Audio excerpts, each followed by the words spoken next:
Who was the real Althea Leasure Flynt, and what day did I officially start my music career? All coming up on this episode of Say's World. Hang out.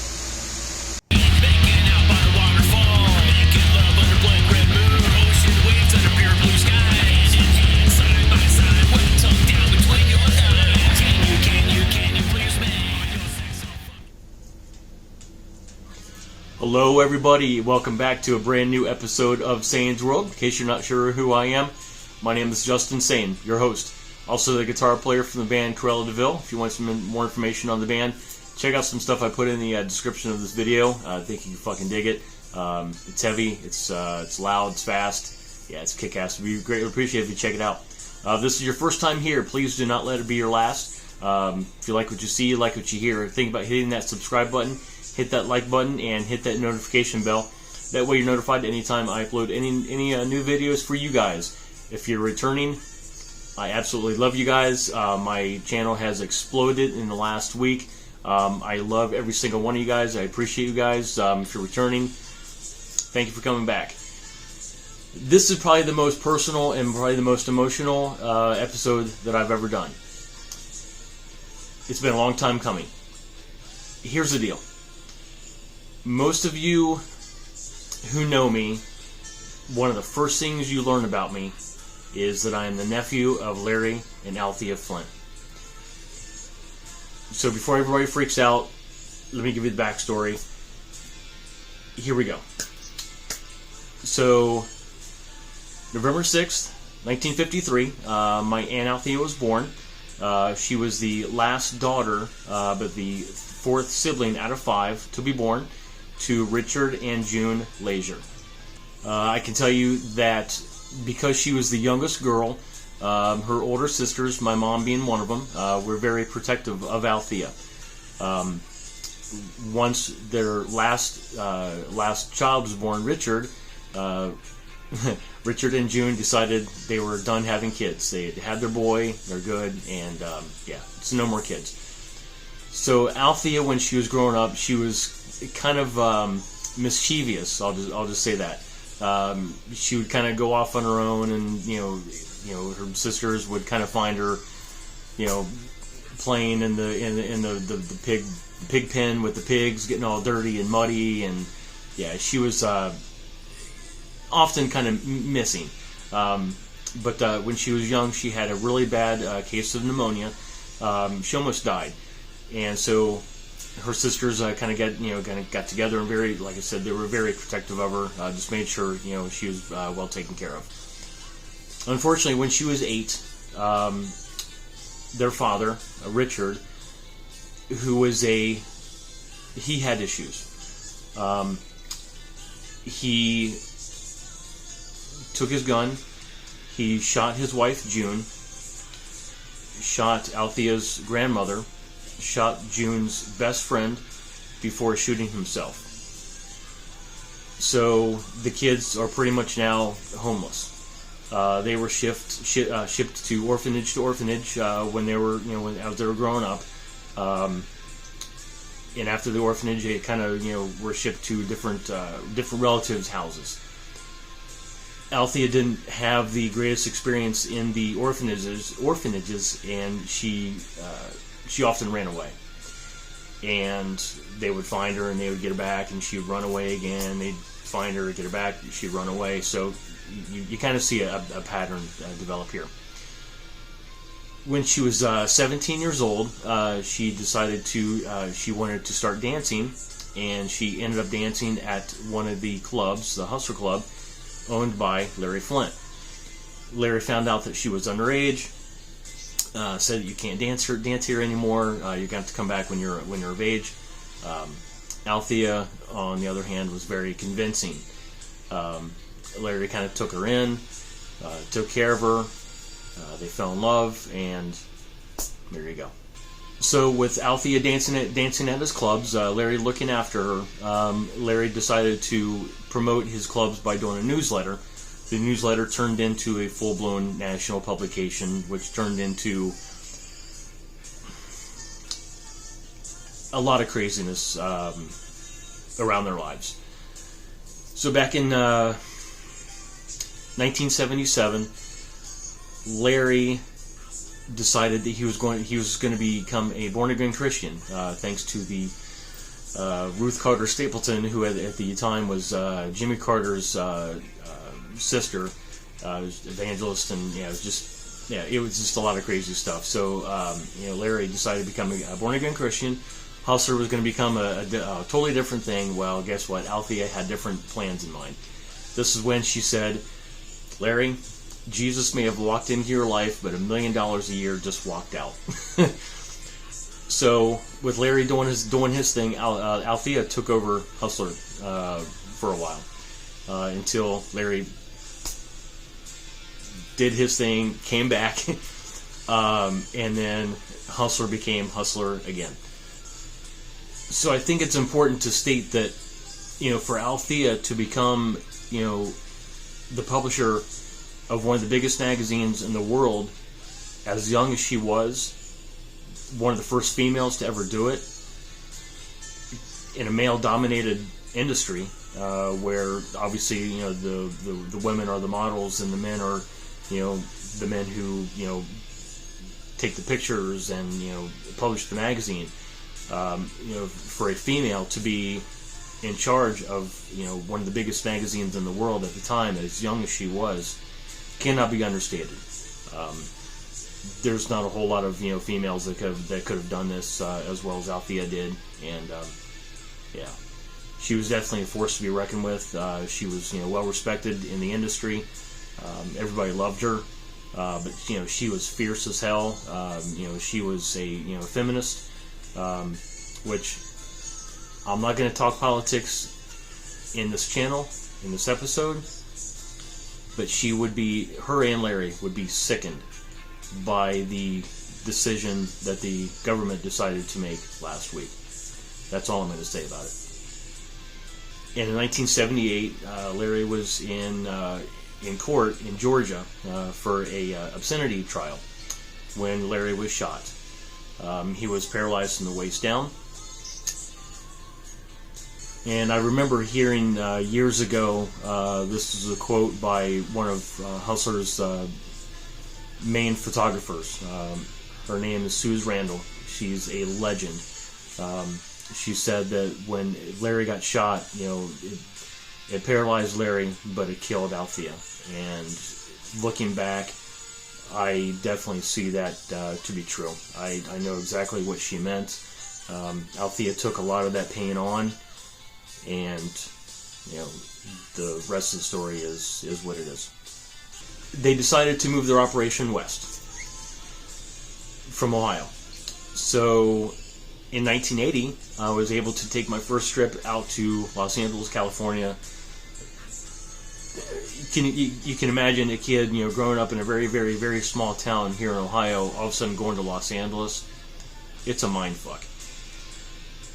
So fast forward a year later, 1981. Mom and I arrive in Los Angeles. Go to their mansion, and Althea has 4 guitars and an amp waiting for me. She says, "Justin, I've seen you play air guitar long enough. I want you to start playing this." And so I was like, okay, awesome. She got me a Kramer bass, which I still have, a Gibson Flying V, which I still have, 2 acoustic guitars, and a crate amp that is at my mom's house, actually. It's very old. But so basically Althea said, you're going to start playing guitar for the rest of your life. I'm like, I'm still into sports. We'll see. But thank you very much. I'm definitely going to play guitar. So subsequently, anytime I was out of school, they would fly my mom and I out to California, and we'd get to stay with them for a while. Mom and I, Mom would basically, have to go back, after a couple weeks, so she had to come back, and go back to work. I would often stay there for, weeks, months on end, until basically I had to come back and go to school in the fall. So when Larry and Althea moved out west, like I said, their magazine, turned into pretty much an empire. But with this empire came lots of legal troubles. Larry was in court a lot, defending his magazine, basically, the First Amendment, free speech. Sometimes he won, sometimes he lost. So when he lost, he would actually have to go to jail. Althea would basically be in charge of the magazine. When and like I said earlier, when Larry decided to become a born-again Christian, Althea again took over the magazine. She ran it. She ran it extremely well. Circulation was up. Everything was up. It became one of the most popular adult magazines in the world. Both infamous and notorious for good and bad. And like I said, Larry was in a lot of legal trouble back in the 80s. After Larry got shot, he had to take painkillers because he was in a lot of pain, and Althea became addicted to Larry's painkillers. When Larry had his surgery to alleviate all the pain from basically his back and the abdomen area where he was shot, he was feeling much better, but Althea was still addicted to drugs, which never stopped. But Althea loved music. She absolutely loved music. She loved family. She was a lot of fun to be around. She had tons of stories. She was fiercely independent. She loved Larry, but they had a very unique relationship. But she was just a lot of fun to be around. So when I'd go out there when I was a teenager, Althea liked to dress me up in her punk and rock clothes and stuff. We'd go out to the driveway, which you can see some pictures here on the side. We would go up to the driveway, and they would have a photographer actually come out and take pictures. That was a lot of fun, and obviously changed my life. So Althea was very, very special. She was one thing that you didn't see there's a lot of shit you didn't see in the People vs. Larry Flynt was, first of all, how loving Althea was towards not just Larry, but her entire family. She was very caring. She was actually really, really smart. She knew what sold. She knew what wouldn't sell. She just, a brilliant marketer. She knew the business. She knew what she was doing. Like I said, she loved music. She actually, in the early 80s, she wanted to start a magazine to focus on the punk subculture that was in Los Angeles and throughout the country. It was called The Rage. Never came to be. However, it did turn into a magazine that focused on more of it started off kind of the punk and metal thing, and then it went into the full-blown hard rock and heavy metal thing. That magazine was called RIP. And at one time, RIP was the largest hard rock and heavy metal magazine, in the world. Huge circulation. They had, bands from Guns N' Roses, Metallica, Motley Crue. They would be on RIP constantly. Like I said, became one of the biggest rock magazines in the world. Brilliant magazine. After Althea passed, a gentleman by the name of Larry Flynt kind of took it over as lead editor, and he did a brilliant job. Lon, thank you so much for making Althea's dreams come true. Became a huge magazine. But in the mid-'80s, Althea started to get really sick, and she contracted the AIDS virus. And at the time, not a whole lot was known about the disease, about the virus.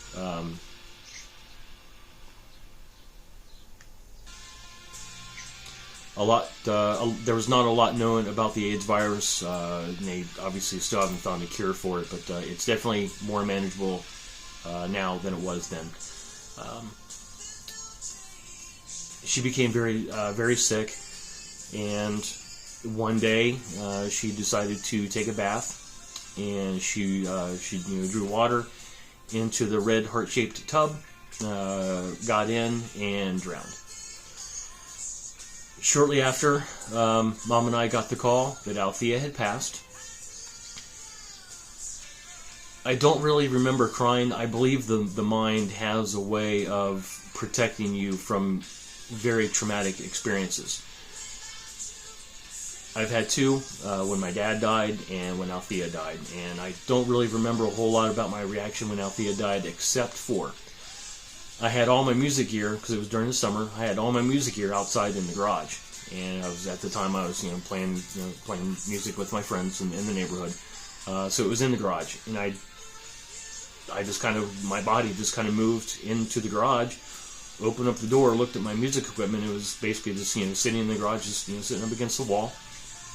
And June 27th, 1987, 35 years ago today, I started my music career. I didn't make it big time, but I haven't stopped. I'm still making music. I've played in bands, pretty much the entire time. Some better than others. As typical bands, you get older, the bands get better.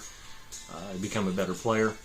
But yes, Althea got me started in my music career on the day that she passed away, June 27th, 1987.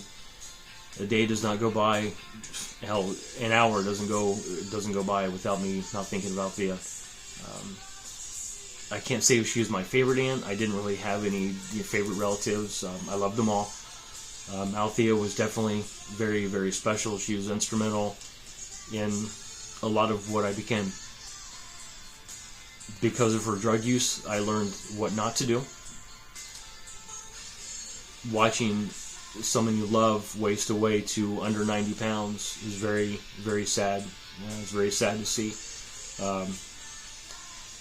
Took away her spirit, took away her life.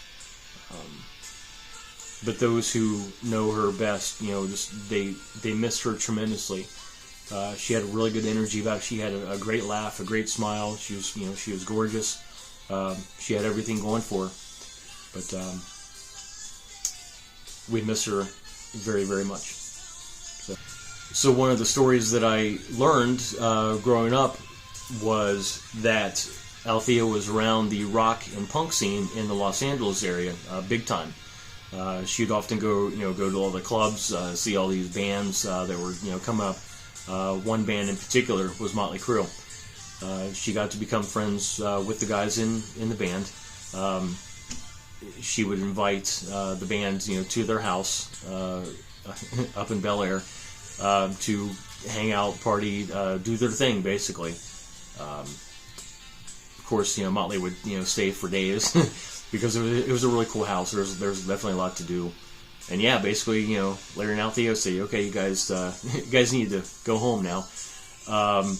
But yeah, just a lot of crazy stories that I've heard. One thing that I did find out later was that Althea had a hairdresser. Her name was Vicki Lee Dillard, and at one time she was Tommy Lee's hairdresser, and Tommy Lee introduced Althea to Vicki.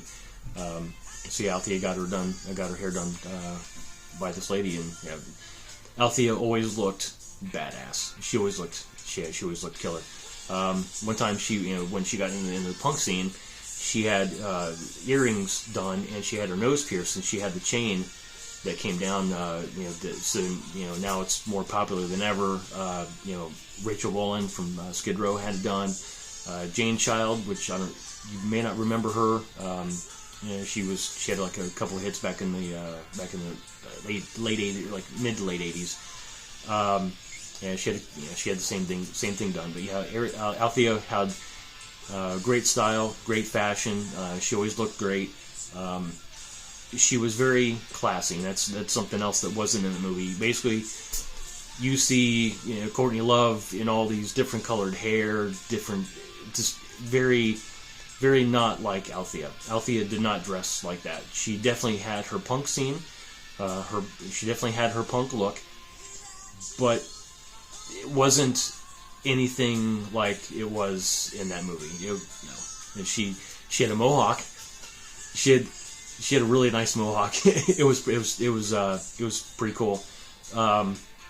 When Larry had his press conference to announce that he was running for president in 1984, they had a press conference, and Althea was, she had this red jacket on, black mohawk done to the nines. She looked great, but she was also in the grips of addiction. But she still managed to look good. I do want to show you this. I do have a Althea tribute tattoo. which I'll show you. Check this out.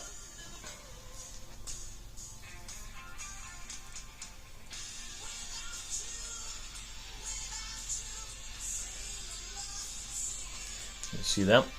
See, I had that done several years ago. It was basically just, obviously, the heart-shaped. Larry's nickname for Althea was Heart. I got the heart done in pink instead of red because of one of Althea's favorite sayings was "think pink." Obviously, I don't really need to tell you why. And I put Amazing Grace on there because when they had her funeral in Kentucky at the Flynt Family Cemetery, as they do for funerals, they played Amazing Grace, and I always equated that song with Althea. Alrighty, everybody, that's all I have for this episode today. Thank you for letting me do this. June 27th is always a very, very rough day. I want to try to make this become more of a celebration of life as opposed to the day that we lost Althea. So, until next time, I love you guys. Stay metal, stay rad, keep it heavy, because Althea would want it that way. Love you guys. See you guys next time. Thank you so much.